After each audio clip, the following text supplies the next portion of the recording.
Salut à tous, amis parisiens, supporters du PSG, j'espère que vous avez la pêche. Moi pour ma part, je vais très très bien, je suis super content de vous retrouver pour un nouveau débrief. On va analyser cette rencontre qui opposait le Paris Saint-Germain à l'Atalanta Bergame. Match qui comptait pour la première journée de phase de Ligue de la Ligue des Champions. Victoire écrasante des hommes de Luis Enrique. 4 buts à 0 dans un Parc des Princes chaud bouillant. Marquinhos avait ouvert le score dès la 3e minute de jeu. À la 39e, Vicha Kvaratskhelia fait le break. 51e, Nuno Mendes porte le score à 3-0. Et à la 91e, au bout du temps additionnel, Gonzalo Ramos clôture ce festival offensif. Et grâce à ce succès, le club de la capitale entame cette nouvelle campagne européenne avec les 3 points.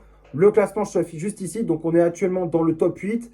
Synonyme de qualification directe pour les huitièmes de finale de Ligue des Champions. On est actuellement deuxième avec 3 points, à égalité avec l'Eintracht Francfort premier. Bon, toutes les autres équipes sont à égalité avec le Paris Saint-Germain également. C'est la première journée, mais ce qui fait la différence, c'est le goal average, plus 4 pour le Paris Saint-Germain.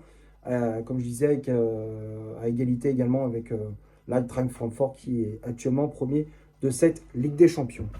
Bon, on va parler de ce qui s'est passé durant ce match face à cette équipe italienne de l'Atalanta Bergame. On a vu un Paris Saint-Germain qui a été encore une fois en mode rouleau compresseur. Un PSG qui, d'entrée, a mis un gros pressing, une forte intensité dans les duels, dans les récupérations de balles, de l'agressivité. Enfin, là, les 20-25 premières minutes, Paris était nettement au-dessus par rapport à l'Atalanta Bergame. Et dès la 3e minute, on ouvre le score, on est récompensé de nos efforts grâce à Marquinhos sur une récupération haute du capitaine parisien dans les pieds de Maldini à l'entrée de la surface de réparation.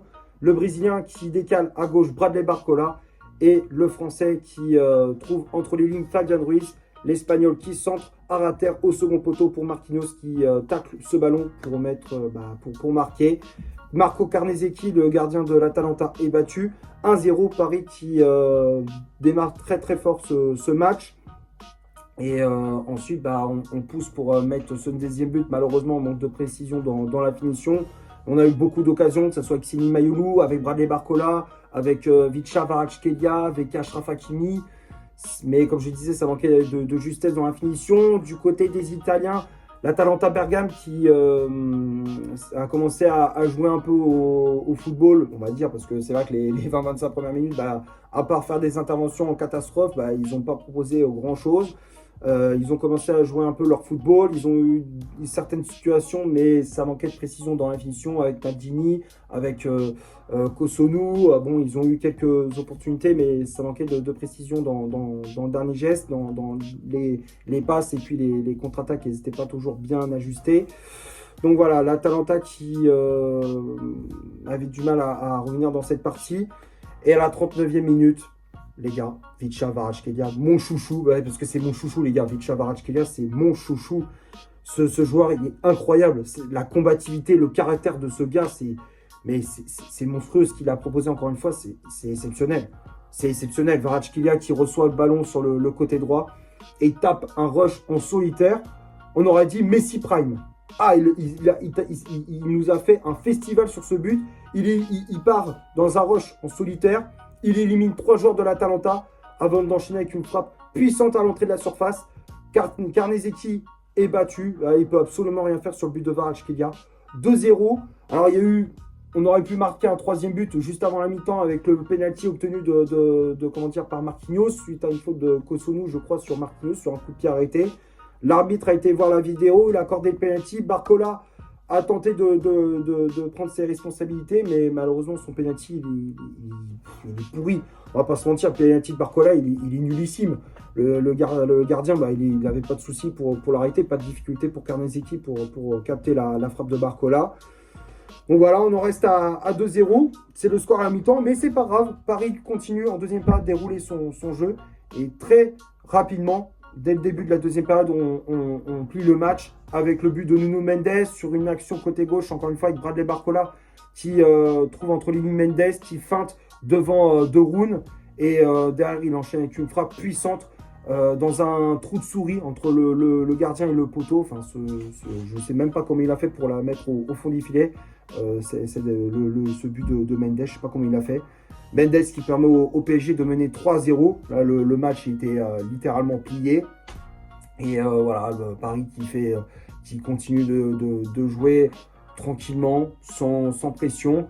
Luis Enrique qui avait commencé le match en tribune. Alors ça, franchement, c'est quand même énorme ce qu'il a fait, Luis Enrique. Là, je pense qu'à mon avis, avec ça, je pense qu'il a, dans quelques années, on va avoir pas mal de coachs qui vont faire la même chose que lui. Le mec, il a quand même pris une place dans les tribunes du Parc des Princes pour voir son équipe jouer au football. Le mec, il a fait comme au rugby. Ah, c'est le mec, je sens, dans quel lui, il va révolutionner le poste d'entraîneur. Là, avec ce qu'il a fait, là, je pense que tout le monde va copier ce qu'il a fait dans ce match. Enfin, cette vision de jeu, voilà, cette vision qu'il a en haut des tribunes, bah, je pense que tout le monde va le faire. Dans quelques années, on aura des coachs qui vont faire exactement la même chose euh, dans les années à venir. Donc, ouais, enfin, ce qu'il a fait, c'est incroyable. Après, en deuxième période, il a regagné sa place sur le banc de touche. Mais voilà, il a fait ses changements comme d'habitude, il a bien géré, bah, il a récupéré, il a préservé ses cadres, il a fait rentrer ses remplaçants. On a vu les entrées d'Ilya Zabarni, de Gonzalo Ramos, de Canguilly ou encore de Warren Zaïre-Emery. Après, il y a eu aussi la perte sur blessure de João Neves, qui sera malheureusement forfait pour le Classico face à Marseille dimanche. Donc voilà, voilà, il y a eu des petits pépins physiques. Bon, il y a eu des bonnes choses de la part de Luis Enrique. Bon, il y a eu des mauvaises nouvelles aussi avec la blessure de João Neves. Mais voilà, Paris, malgré tout, continue de proposer du jeu. L'Atalanta qui a eu des occasions avec Kristovic, je crois. Enfin, ils ont eu quelques opportunités, mais sans vraiment inquiéter Lucas Chevalier. Et la 91e, il fallait attendre les dernières minutes du match pour voir le quatrième but avec Gonzalo Ramos sur un ballon en profondeur de Warren Zaïre-Emery. Bellanova fait une erreur de débutant en mettant ce ballon dans la surface de réparation. Il a fait une passe décisive pour Gonzalo Ramos qui n'avait plus qu'à ajuster Marco Carnesecchi d'un petit piqué. 4-0, le match est magnifique. Enfin, c'est la soirée parfaite pour le Paris Saint-Germain. Belle entrée en lice pour le champion d'Europe en titre. Maintenant, on va passer à la composition d'équipe que Luis Enrique a alignée pour ce match. Le 11 de départ, je l'affiche juste ici. Donc l'entraîneur espagnol aligné comme d'habitude son bon vieux 4-3-3 avec dans les cages le français Lucas Chevalier. La charnière centrale, c'était Marquinhos associé à William Pacho. Marquinhos qui avait le brassard de capitaine. Les latéraux, Achraf Hakimi à droite, Nuno Mendes à gauche. Le milieu de terrain, Vitinha positionné en 6. Fabien Ruiz et João Neves en relayeur. Et le trio d'attaque totalement inédit avec Vicha Kvaratskhelia, ailier droit, Bradley Barcola, ailier gauche, et en pointe, en faux numéro 9, le jeune Seny Mayulu. Les changements effectués par l'entraîneur parisien, donc on a vu l'entrée du défenseur ukrainien Ilya Zabarni à la place de Nuno Mendes, pardon. On a vu l'entrée de Gonzalo Ramos à la place de João Neves. Canguilly qui est rentré à la place de Seny Mayulu, Warren Zaïre-Emery qui est rentré à la place de Fabien Ruiz au milieu de terrain, et pour finir l'entrée du jeune Ibrahim Mbaye à la place de Vicha Kvaratskhelia. Que dire sur cette compo? Luis Enrique qui, malgré les absences de Ousmane Dembélé, de Désiré Doué, on a fait le job. On a fait le job, on a vu que les remplaçants, même s'ils ne jouent pas, jouent pas tous les matchs, on peut compter sur eux. On a vu Ramos, on a vu Barcola, on a vu Mayulu, même s'il n'a pas fait un bon match, mais on sait qu'on peut compter sur ces joueurs-là malgré tout. En attaque, on a de quoi faire. On a ce qu'il faut en attaque, même si Dembélé et Doué sont nos meilleurs joueurs dans cette équipe. Mais voilà, on a bien vu dans ce match qu'on peut compter également sur nos remplaçants. Et ça, c'est le plus important, c'est la chose à retenir, c'est qu'on peut compter sur nos remplaçants qui peuvent marquer à tout moment, ils peuvent faire la différence. Et c'est ce qu'il faut retenir. On va passer maintenant du côté des statistiques de cette rencontre. On va commencer par le Paris Saint-Germain. Les Parisiens ont eu 67% de possession de balle, 18 tirs réalisés dans le match, dont 5 frappes cadrées, 711 passes réalisées dans le match, dont 651 passes réussies, 40 duels gagnés, 5 fautes commises, 2 arrêts effectués par Lucas Chevalier, 8 centres réalisés dans le match, 6 corners obtenus et 12 tacles réussis. Et du côté de l'Atalanta Bergame, 33% de possession de balle, 5 tirs réalisés dans le match, dont 2 frappes cadrées, 343 passes réalisées dans le match, dont 279 passes réussies, 25 duels gagnés, 11 fautes commises, 9 arrêts effectués par Marco Carnesecchi, 8 centres réalisés dans le match, 1 corner obtenu et 13 tacles réussis. Donc quand on regarde les stats, possession balle était du côté du Paris Saint-Germain, tout comme les occasions, on était nettement au-dessus par rapport à l'Atalanta Bergame. Dans la finition, on était impeccable, on a fait preuve d'efficacité. Voilà, bon après l'Atalanta, bah, pour eux ça a été une sale soirée, ils ont pas eu, ils ont couru après le ballon, sur les contre-attaques, alors ils ont créé quelques situations, mais c'est trop peu pour inquiéter le Paris Saint-Germain, donc ça a été une sale soirée pour les Bergamasques. On va finir la vidéo sur les tops et les flops de ce match.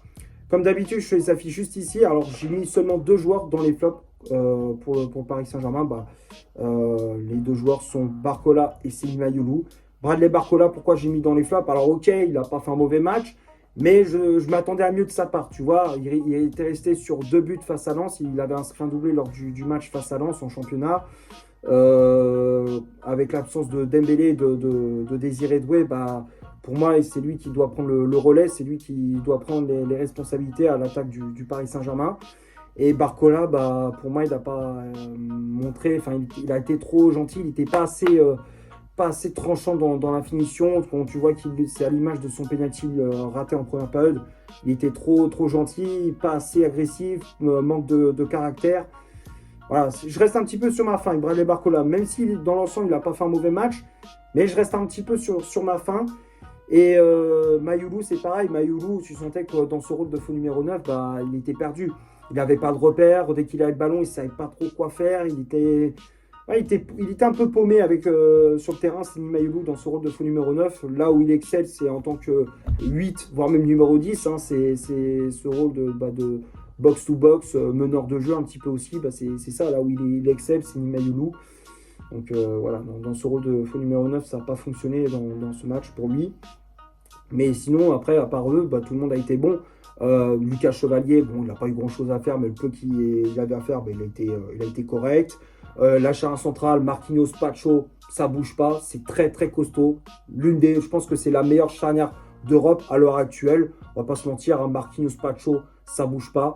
Marquinhos qui a été très très bon dans ce match, qui a été buteur, qui était à l'origine du premier but, comme je disais, qui était à l'origine de la récupération de balle dans les pieds de Maldini. Voilà, Marquinhos qui a fait son match, Pacho qui a été très costaud, qui a gagné beaucoup de duels. Les latéraux, Hakimi, Mendes, les deux, je les mets dans les tops également. Hakimi qui, encore une fois, ce joueur, c'est un surhomme, c'est pas possible. Il est pas humain, ce mec-là. Le mec, comment il enchaîne les matchs, comment il enchaîne les masterclass, il enchaîne les performances de haut niveau. Achraf Hakimi, encore une fois, il est excellent. Il est excellent. J'ai rarement vu des matchs aussi mauvais d'Hakimi. Ça fait longtemps que j'ai pas vu un mauvais match d'Hakimi. Là, enfin, je veux dire, c'est encore une fois, il enchaîne les masterclass. Achraf Hakimi, franchement, il me régale. Il me régale. Dans le couloir gauche également, Nuno Mendes, encore une fois, il a été très très bon aussi. Mendes qui est d'ailleurs buteur, qui encore une fois marque, comme l'année dernière en Ligue des Champions, c'est lui qui est à l'origine du but, match d'ouverture, c'est lui qui marque, enfin voilà, c'est lui qui est décisif. Mendes qui encore une fois a fait une grosse performance, et puis le milieu de terrain, Vitinha, Fabien Ruiz, João Neves, c'est du haut niveau également. Vitinha dans la récupération de balle, dans le fait de gérer le rythme du match, le rythme des Parisiens, il est au top. Fabien Ruiz, pareil. João Neves qui régale également, même s'il est sorti sur blessure. Et puis, le Kvaratskhelia, encore une fois, qui est monstrueux. Pour moi, c'est l'homme du match. C'est l'homme du match. Vicha Kvaratskhelia qui a été buteur, qui a fait des grosses différences dans son couloir. Kvaratskhelia, il régale. Et puis les remplaçants, Zabarni, Ramos, Lee. Enfin bref, pour moi, tous les remplaçants, ils ont été bons. Ils ont fait de très très bonne entrée. Ramos qui est buteur. Zaïre Emery qui a fait une bonne entrée aussi au milieu de terrain. Donc voilà, j'ai rien d'autre à rajouter pour ce PSG Atalanta Bergame. J'espère que le débrief vous aura plu. Si c'est le cas, vous laissez un énorme like. Tu t'abonnes, tu n'hésites pas à me dire dans les commentaires ce que tu as pensé du match et de mon débrief. Partage la vidéo sur tes réseaux sociaux. N'hésite pas à me suivre sur Instagram. Mon compte Instagram, je t'affiche juste ici. Et d'ici là, portez-vous bien. On se retrouve pour une prochaine vidéo. Ciao et allez Paris.